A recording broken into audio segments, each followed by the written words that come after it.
Maintenant qu'on s'est attaqué dans la première partie à la droite, et ben, on va pouvoir maintenant s'attaquer à la gauche. La gauche, c'est avec G-O, accent circonflexe, C-H-E et non pas G-A-U-C-H-E. Alors, le cercle du clos, lui, se définit comme gauche républicaine et révolutionnaire. Alors, pourquoi il y a beaucoup de gens qui disent ouais, vous êtes de droite ou vous êtes facho? Alors, on va définir les choses. La plupart d'entre vous ne le savent pas, mais vous êtes de droite. Et maintenant, je vais définir pourquoi. Eh bien, c'est tout simple. Vous ne cessez pas de défendre des positions qui ont un rapport avec le dessous de la ceinture, que ce soit les théories du genre, la défense de groupes particuliers, LGBT, etc., etc. Mais ça, c'est la défense d'intérêts particuliers. C'est prendre une position absolument pas d'ailleurs prouvé à 100% scientifiquement, c'est juste du théorique, et du théorique un peu malsain en l'occurrence, parce que vous vous référez toujours à des gens qui sont sûrs de leur théorie, sûrs d'eux-mêmes. C'est-à-dire que vous ne passez pas au crible d'un point de vue critique par rapport à la position inverse. Pire encore, vous ne cherchez même pas à l'écouter. Est-ce que les positions des associations LGBT sont justes actuellement? Qui représentent-ils? Par qui ils sont financés? Etc.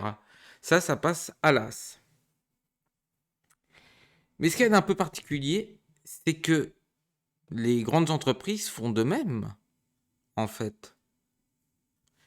Elles foutent de plus en plus la merde partout dans le monde, y compris en France, mais elles sont LGBT friendly, elles sont gender friendly, etc. Voire elles veulent imposer une forme d'environnement sécurisant pour toutes les micro-minorités.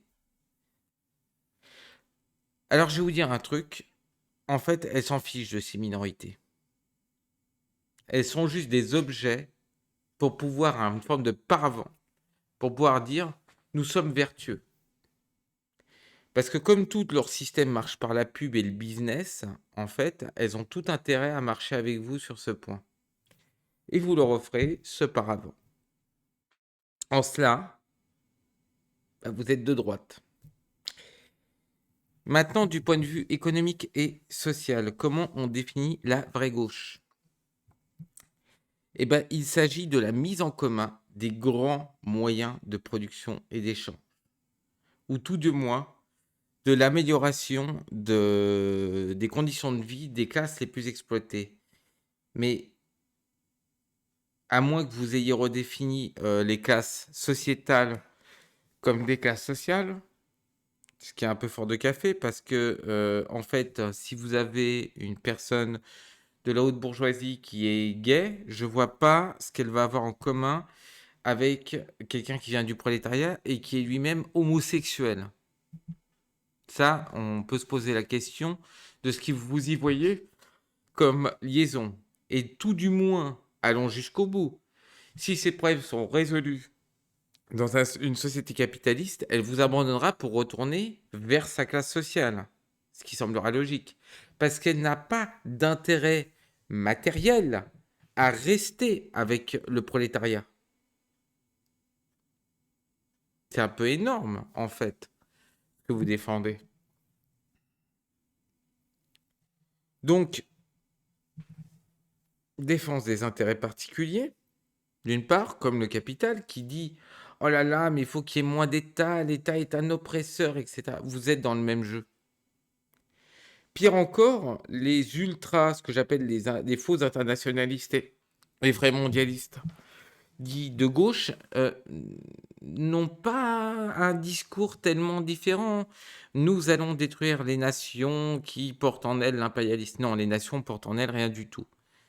Elles sont portées, et elles portent encore par l'intermédiaire d'un État capitaliste, les fruits de l'impérialisme. L'État est un outil qui se change et qui obéit à la classe qui domine à ce moment-là cette institution. Le but étant de passer d'un État capitaliste dominé par une minorité vers un État qui représente vraiment le mot d'État, c'est-à-dire la majorité. Et c'est la même chose pour le reflet de la nation. Une nation capitaliste obéit à des intérêts capitalistes. C'est là où il y a d'ailleurs le bug avec les souverainistes que je vais exprimer dans une autre vidéo, qui est, oui, mais les souverainistes, en fait, au moment où ils défendent la nation, mais ils ne peuvent pas être pour le capitalisme. Parce que le capitalisme actuel mondialisé et financier veut détruire la nation. Mais la nation, à l'échelle d'un plus petit réseau, avec des gens qui ont la même culture, qui se connaissent, qui se côtoient, à un même temps de capitalisme développé, ils ont des intérêts beaucoup plus proches. Donc, la nation et le vrai internationalisme bien pensé, c'est un groupement, c'est une vision de plusieurs nations. Si vous niez la nation, vous niez l'internationalisme. Dernière petite chose concernant maintenant les anarchistes en général. Moi, je ne comprends pas votre position. Qu'est-ce que vous ne comprenez pas dans le mot anarchie, c'est-à-dire pas d'État, pas de règles, pas d'oppression de ces mêmes règles? Réfléchissez un peu qui sont les plus logiques dans l'histoire. Moi, je vais vous dire, l'anarchie vient du fait qu'il y a un certain nombre de gens qui se rapportaient d'ailleurs à Rousseau, qui ont dit, oui, mais sans État et sans oppresseur, les gens sont bons naturellement. Ça, c'est la théorie de Rousseau. Elle n'a jamais été prouvée. Nous, on prétend que l'être humain est neutre. Mais si l'être humain est neutre, et que du jour au lendemain, vous supprimez l'État, ça n'en fera pas des citoyens capables d'avoir un raisonnement obligatoirement collectif. Voire même, ça peut être de l'ultra-individualisme. Alors maintenant, je vais vous dire une chose.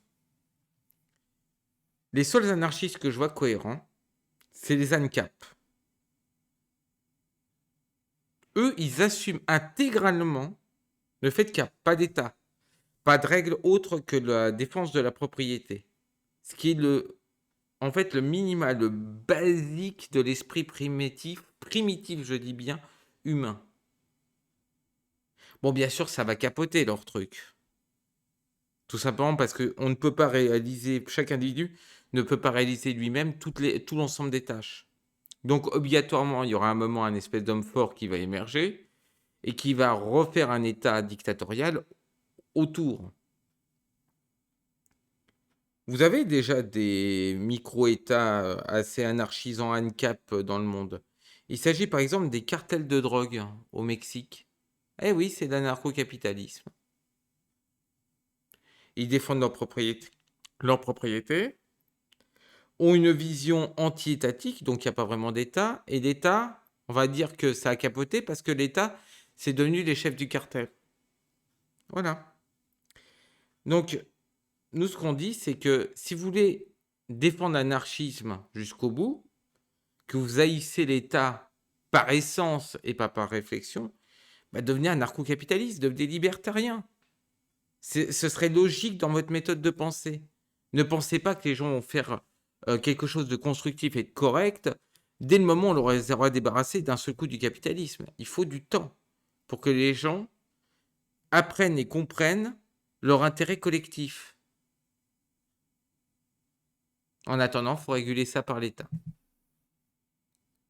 On n'est pas contre quelque part votre réflexion finale, mais et ça va dans le communisme avec la dégradation de l'État, mais il faut du temps pour que les gens puissent acquérir un raisonnement qui prenne en compte leur intérêt individuel et l'intérêt collectif qui est autour.